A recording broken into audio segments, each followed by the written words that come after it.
अफगान हुकाम ने भी 17 सूबों में किए जाने वाले ऑपरेशंस में 400 से ज़ायद तालिबान की हलाकत का दावा किया है और तालिबान की जानिब से इस हवाले से कोई रद्द-ए-अमल सामने नहीं आया है। अमेरिका ने बमबारी तेज कर दी है और बहुत हद तक तेज कर दी है, जिसकी मिसाल हालिया दिनों में, हालिया हफ्तों में नहीं मिलती। कारपेट बॉम्बिंग हो रही है, जिसके नतीजे में सैकड़ों लोग इस वक्त हलाक हो गए हैं।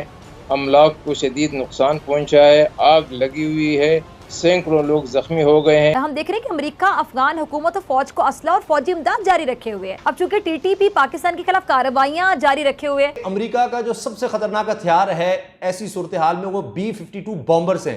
ये बड़े जहाज हैं और वो यहाँ पर बमबारी करते हैं, बहुत ज्यादा बमबारी करते हैं तालिबान के ठिकानों पर। अमेरिका ने और अफगान हुकूमत में बम्बारमेंट किए, वहां पे इतनी ज्यादा बम्बारमेंट हुई है कि सड़कों पे लाशें पड़ी हुई हैं। जय हिंद दोस्तों, a very warm welcome to Hindustan special channel. Afghanistan में तालिबान के बढ़ते हुए हमलों को देखते हुए अमेरिकी वायु सेना ने अब जवाबी कार्रवाई को बहुत तेज कर दिया है। एक्शन में आए बोइंग B-52 और AC-130 गनशिप ने तालिबान के ठिकानों पर आसमान से कहर बरपाया है। रिपोर्ट्स के मुताबिक अमेरिका की एयर स्ट्राइक में तालिबान के कम से कम 400 आतंकी मारे गए हैं, जबकि सैकड़ों घायल हुए हैं।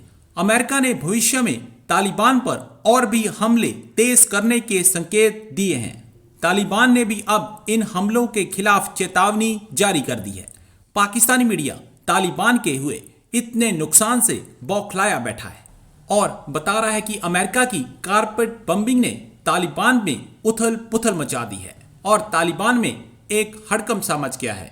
तो चलिए दोस्तों, आज की वीडियो की तरफ चलते हैं।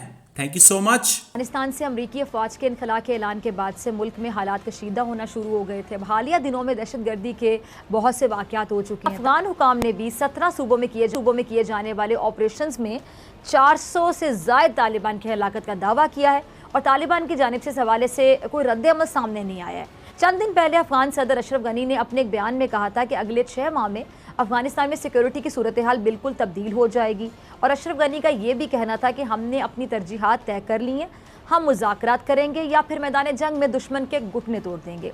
अच्छा, अफगानिस्तान में अमन के लिए सबसे ज़्यादा पाकिस्तान ने कुर्बानियाँ दी, सबको पता है, और पाकिस्तान अफगानिस्तान में अमन का ख़्वाह भी है, ख्वाहिशमंद भी, ये भी सबको पता है। लेकिन तालिबान से मुआहदे के बावजूद अमरीका अफगान हुकूमत और फ़ौज को असलहा और फौजी इमदाद दे रहे हैं। अब यहाँ सवाल ये पैदा होता है कि क्या अमरीकी इनकलाब के बाद अफगानिस्तान में अमन की फ़ज़ा कायम हो सकेगी और अफगानिस्तान में अमन पाकिस्तान के लिए कितना ज़रूरी है। अफगानिस्तान से अमरीका ने फ़ौजें तो निकाल ली हैं, लेकिन तालिबान से मुआहदे के बावजूद हम देख रहे हैं कि अमरीका अफगान हुकूमत और फ़ौज को असला और फौजी इमदाद जारी रखे हुए है। क्या इस अफगानिस्तान के से आपको लगता है कि अफगानिस्तान के हालात बदल जाएंगे? देखिए, न सिर्फ ये कि वो फौजी इमदाद दे रहा है, असला दे रहा है, बल्कि इससे भी ज़्यादा ख़तरनाक बात यह है, और वो पिछले 4 दिनों से वो हम उसको देख रहे हैं कि वो जहाज़ उड़ा के तालिबान के ठिकानों पे मुसलसल बमबारी कर रहा है। कारपेट बॉम्बिंग हो रही है, जिसके नतीजे में सैकड़ों लोग इस वक्त हलाक हो गए हैं। अमलाक को शदीद नुकसान पहुंचा है, आग लगी हुई है, सैकड़ों लोग ज़ख्मी हो गए हैं। क्योंकि तालिबान का कोई अड्डा, कोई कैंप वगैरह तो है नहीं, वो तो लोगों में जाकर मिल जाते हैं, लेकिन वो अंधी बमबारी करते हैं ताकि कुछ न कुछ तालिबान तो उसकी जद में आ जाएं। ये एक बड़ी अजीब सी बात है कि एक ताकत, एक मुल्क जो है वो निकलते निकलते ऐसे वार कर रहा है जो इसने अभी तक पहले कभी नहीं किए थे। इसका तो मकसद ये है कि हमें उस पर शक है कि वो अफगानिस्तान को स्टेबल देखना चाहते हैं या नहीं देखना चाहते, क्योंकि वो तो एक सिविल वार की फ़ज़ा कायम करने में मदद दे रहे हैं। वो एक तरफ तो मलेशिया बन रहे हैं, एथनिक मलेशियस बन रहे हैं, जो एक रेसिपी है फैक्शनल वार के लिए, सिविल वार के लिए। दूसरी तरफ अमेरिका ने बमबारी तेज़ कर दी है और बहुत हद तक तेज़ कर दी है, जिसकी मिसाल हालिया दिनों में, हालिया हफ्तों में नहीं मिलती। तो ये तो एक बहुत ओमिनस डेवलपमेंट है, इसका तो शाखसाना होगा, इसके तो कॉन्सिक्वेंसेस ज़रूर होंगे। अब देखना ये है कि अशरफ गनी की हुकूमत कब तक इस निज़ाम के साथ चलती है। ठीक है जी, आपकी तरफ आ रही मैं जनरल साहब, आपने रुस्तम शाह मोहम्मद साहब को भी सुना। अब जब अमेरिका अफगान फौज को तालिबान से लड़ने के लिए मदद फराहम कर रहा है या असला फराहम करेगा, तो ऐसे में आपको लगता है कि तालिबान अपना वादा पूरा करेंगे? तो ये आप यूँ समझें कि एक बहुत बड़ी ताकत अपने गुस्से का इजहार कर रही है और जब भी आप गुस्से में कोई काम करें तो वो कभी भी उसका नतीजा जो है वो अच्छा नहीं होता। ये अब कोलैटरल डैमेज हो रही है। बिल्कुल सही कह रहे हैं रुस्तम साहब। अफगान फोर्सेस और अफगान तालिबान में लड़ाई बहुत ज़्यादा हो रही है, शदीद लड़ाई हो रही है। अब इसके बावजूद कि अमेरिका का जो सबसे खतरनाक हथियार है ऐसी सूरत हाल में वो B-52 बॉम्बर्स हैं। ये बड़े जहाज़ हैं, बड़ी दूर से आते हैं और वो यहाँ पर बमबारी करते हैं, बहुत ज़्यादा बमबारी करते हैं तालिबान के ठिकानों पर, लेकिन उसके बावजूद मामलात कंट्रोल नहीं हो रहे।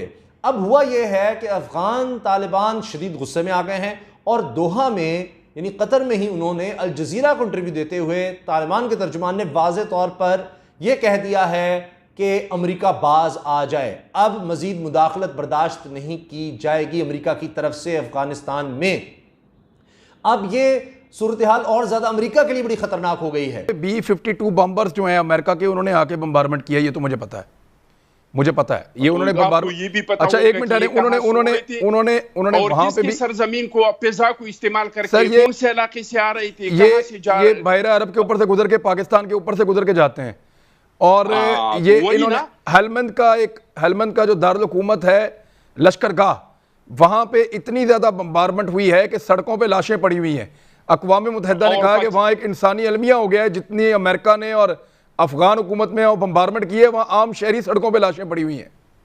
और इससे पहले हमने क्या बयान दिया था कि हम किसी को अपनी फिजा इस्तेमाल नहीं करने देंगे, नहीं अड्डे नहीं देंगे। एक मिनट अखुनदा चट्टान साहब, ये मैंने पूछा था, ये सवाल मैंने भी पूछा था और लोगों ने भी पूछा था। इमरान खान साहब ने कहा था कि जब तक इनखला नहीं होता ये तब तक रास्ता इस्तेमाल कर सकते हैं, लेकिन इनखला के बाद सूरत हाल बदल जाएगी। और हाँ, उन्होंने कहा था कि मैं जमीन पे अड्डे नहीं दूंगा, ये कहा था कि मैं जमीन पे अड्डे नहीं दूंगा। इन्होंने कहा था कि मैं अपने फिजा को और अपनी जमीन को किसी के खिलाफ इस्तेमाल करनी नहीं दूंगा। अच्छा, ये स्पेसिफिक है जी। चीमा साहब जवाब दें। इसका इंटरव्यू आप एक बार फिर सुने तो इस तरह की बातें तो करना बहुत आसान है कि हमारे पास और ऑप्शन है। एक सेकंड सर, एक मिनट रुके ना, एक मिनट सर, आप आगे ना जाए ना, आगे ना जाए, वापस आऊंगा आपके पास, वापस आऊंगा। पहले जरा ये पूछ लें, 2 सेकंड दे, मैं 10 सेकंड में अपनी बात को सर, आप वापस आऊंगा मैं आपके पास, बड़ी जरूरी चीज है। जरा चीमा साहब से पहले पूछे। चीमा साहब, वो कह रहे हैं खान साहब ने कहा था ना हवा ना जमीन, तो ये कहां से जा रहे हैं? तैयारे पाकिस्तान से गुजर के जाते हैं ना सर। देखें, आप कह लें कि हमने उनको फ़ज़ा या ज़मीन से मुराद ये है कि यहाँ से अपना असला लेके गुजरें, गाड़ियाँ लेके गुजरें। फ़ज़ा का मतलब ये है कि आप कोई अड्डा दे दें और यहाँ से उड़ें और जाके आप कह लें साथ पड़ोस में वो हमला करें। ये दोनों काम हमने नहीं करने दिए। अमेरिका को फौरी तौर पर अपनी फ़ज़ा से गुजरने से रोक दिया जाए ज़बरदस्ती, क्या हम कर सकते हैं? हमारे पास और ऑप्शन नहीं है।